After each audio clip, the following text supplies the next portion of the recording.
아침 햇살과 모닝콜로 너와 시작하는 하루 마치 내 인생। Hello all, welcome back to my channel. तो friends, कैसे हैं आप सब? मैं एकदम ठीक हूँ। आई होप आप लोग भी एकदम ठीक ही होंगे। तो फ्रेंड्स, जैसे कि अभी दोपहर के 1:30 बज रहे हैं, मैं दिव्यांश को लेके घर आ रही हूँ।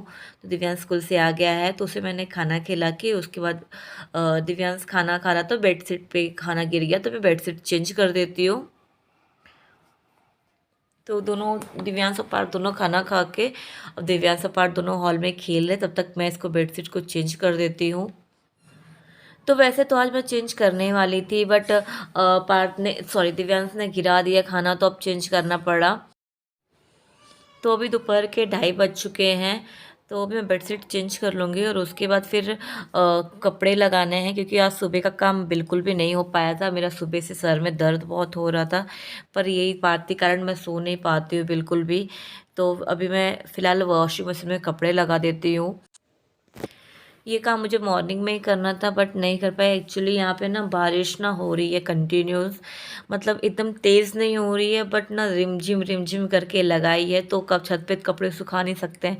तो सोच रही हूँ मशीन में लगा देती हूँ, अगर तब तक हल्की फुल्की भी धूप आएगी तो छत पे जाके कपड़े फैला दूँगी, अगर नहीं आई तो फिर हॉल में रस्सी बांध के वहीं पे सुखा लूँगी। क्योंकि बच्चे हैं तो कपड़े निकल ही जाते हैं डेली कुछ न कुछ।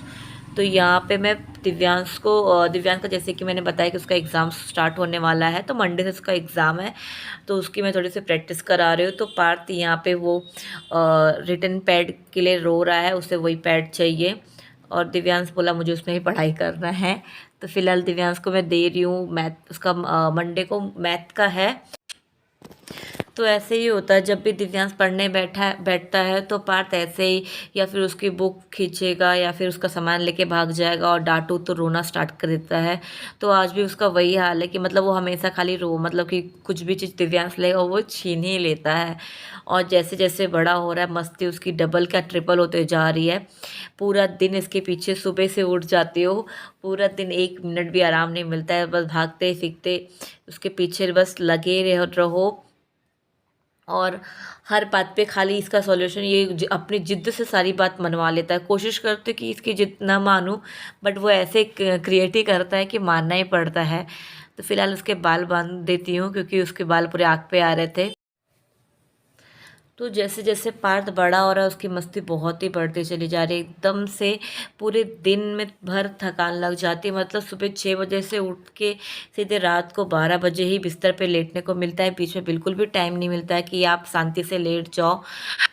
तो ऐसे टाइम पे सच में मुझे मुंबई की याद आती है कि अगर मुंबई में होती तो मायके चली जाती या फिर ससुराल चली जाती, तो थोड़ा सा रिलैक्स हो जाती। पर कोई नहीं, जाने दीजिए। एक्चुअल में दूर रहने पे आपको मालूम पड़ता है कि आप कैसे संभाल पाते हो खुद को, बच्चे को, और आपका ध्यान रखने कौन आता है। वैसे तो सब लोग कहते हैं कि हम हैं हम हैं हम हैं, बट जब आपको ज़रूरत होती है तो कोई नहीं होता है। जो करना है वो आपको ही करना है। तो दूर आने पे मुझे यही चीज़ मालूम पड़ा कि जो करना है वो हमें ही करना है, हमारा काम कोई दूसरा करके नहीं देगा, चाहे बच्चे संभालना हो, चाहे कोई भी काम हो। तो इसीलिए दूसरे पे डिपेंड होना से अच्छा है कि खुद वही काम निपटा ले। कोई नहीं, बच्चे आज छोटे हैं, कल बड़े हो जाएंगे धीरे धीरे, और धीरे धीरे हैबिट भी पड़ गई है। बट कभी कभी तकलीफ़ होता है, तब लगता है कि नहीं, घर कोई तो होना चाहिए साथ में। थोड़ी सी बच्चों को हेल्प, मतलब बच्चों को थोड़ी कंपनी मिल जाती, मुझे थोड़ी सी हेल्प मिल जाती। चलो, बातें तो ऐसे होती ही रहेगी। तो यहाँ पे बातें करते करते मैंने यहाँ पे दिव्यांश का टाइम टेबल लगा दिया। एक्चुअली मैं यहाँ पे डोर के पीछे से चिपका दे रही हूँ, ताकि मुझे याद रहे कि उसका कौन सा एग्ज़ाम कब है। क्योंकि एग्ज़ाम के साथ साथ मुझे उसे एक्स्ट्रा बुक भी ले जानी पड़ेगी स्कूल में रिविज़न करने के लिए। तो अगर वो ये लगा रहेगा तो मुझे कैसे मालूम भी पड़ते रहेगा, क्योंकि बच्चों की भाग दौड़ में ना कहीं हमारा ब्रेन भी ना काम करना कुछ कम कर देता है। तो इसीलिए इसको एक तरह एक जगह से सेट कर देंगे तो अपने को बार बार रिमाइंडर होते रहेगा। तो दिव्यांश अपना मैथ सॉल्व कर रहा है। तो अभी देखो दिव्यांश कब तक पढ़ाई करता है, क्योंकि दिव्यांश की आदत है स्कूल से आने के बाद खाना खाएगा, टीवी देखेगा, और उसके बाद फिर मैं उसे पढ़ाने जब बैठूंगी आधा घंटा पढ़ लेगा, उसके बाद उसे ऑटोमेटिक नींद आ जाती है। तो मैं भी वही सोचूं कि अगर ये सो जाएगा तो आधा घंटा मैं भी थोड़ा रिलैक्स कर दूंगी। वैसे अभी 4 बज गए हैं, तो फाइनली काफ़ी मशक्क़त के बाद दिव्यांश और पार्थ दोनों सो गए हैं। तो अभी 4 बज रहा है, तो मैं भी आधा 1 घंटा आराम कर लेती हूँ। तो अब जैसे कि 6 बज रहे हैं, हस्बैंड भी घर पे आ चुके हैं। तो दिव्यांश और पार्थ को मैंने नाश्ता करा दिया है, दोनों हॉल में खेल रहे हैं। तो अभी मैं अपने लिए और हस्बैंड के लिए चाय बना लेती हूँ, क्योंकि जैसे कि मैंने बताया था कि बारिश हो रही है, तो हस्बैंड भीग गए थे, तो इसलिए चाय बना रही हूँ ताकि वो भी चाय पी ले और मैं भी थोड़ा सा रिलैक्स हो जाऊँ चाय पी के। क्योंकि मेरा सुबह से सर दर्द कर रहा था। वैसे कभी होता नहीं है, पर आज पहली बार मेरा इतना सर दर्द दे रहा है। तो सुबह से मेरा तीसरी चाय है ये। वैसे मैं चाय मतलब रेयरली दिन में 1 बार पी ली तो बहुत बड़ी बात है, बट आज ऐसा है कि मैं दिन में तीसरी बार चाय पी रही हूँ। तो अभी मेरा चाय पी के हो गया। तो यहाँ पे मैं मोमोज़ की तैयारी कर रही हूँ। तो मैंने पत्ता गोभी, गाजर, शिमला मिर्च और प्याज को सबको बारीक चॉप कर लिया है, और साथ में अदरक और लहसुन को बारीक कद्दूकस कर लिया है। अब हम उसमें डालेंगे 1 चम्मच कुटी हुई काली मिर्च, आधा चम्मच से भी कम डाला है उसमें शक्कर, साथ में थोड़ा सा तेल डालेंगे और स्वाद अनुसार नमक डाल के इसे हम आधे घंटे के लिए रेस्ट होने के लिए रख देंगे। और मोमोज चटनी के लिए यहाँ पे हम लिए हैं लाल टमाटर, 8 से 9 लहसुन की कलियाँ और अदरक, साथ में थोड़ा सा प्याज लिए हैं और लाल मिर्ची को मैंने बॉईल कर लिया है। तो अभी मैं कढ़ाई में तेल डालूँगी, साथ में सफ़ेद तिल डालूँगी। लहसुन, अदरक और प्याज को हल्का सा डाल के ट्रांसपेरेंट होने तक भून लूँगी। उसके बाद टमाटर और मिर्ची डाल के इसे मैं अच्छी तरह से पका लूँगी। साथ में डालूँगी सोया सॉस आधा चम्मच और विनीगर आधा चम्मच और नमक। ये सब डालने के बाद इसे अच्छी तरह से मिक्स कर लूँगी और लगभग 10 मिनट के लिए रख दूँगी ताकि ये अच्छे से टमाटर गल जाए। तो यहाँ पे हमारे टमाटर अब गल चुके हैं, तो इसे एक प्लेट में निकाल दूँगी ठंडा होने के लिए।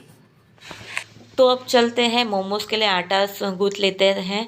तो यहाँ पे हम लिए हैं मैदा। मैदा में हम डालेंगे थोड़ा सा नमक और साथ में थोड़ा सा तेल डालेंगे मोयन करने के लिए। तो इसका अच्छे से मोयन करके अब इसे हम अच्छी तरह से गूँथ लेंगे। तो यहाँ ठंडा होने पे मैंने इसे बारीक सा पीस लिया है। तो काफ़ी अच्छा टेस्टी चटनी बनकर तैयार हो चुका है। तो अब हम फिर कढ़ाई में तेल डालेंगे। कढ़ाई में तेल सिर्फ 1 चम्मच ही डालना है और सारी सब्जियों को डाल के उसे थोड़ा सा भून लेंगे ताकि वो थोड़े से अच्छे सूख जाए। और यहाँ पे मैं मैदे के छोटे छोटे पेड़े बना ली हूँ। तो एकदम छोटे से करना, सबसे मुझे बोरिंग काम मोमोज़ में यही लगता है, बस बेलना, क्योंकि ना बहुत छोटे छोटे बेलने पड़ते जो मुझसे हो नहीं पाता है। तो वैसे मेरा बनाने का मोमोज़ बिल्कुल भी मन नहीं था, लेकिन दिव्यांश की डिमांड थी कि मोमोज़ घर खाना है, मोमोज़ खाना है।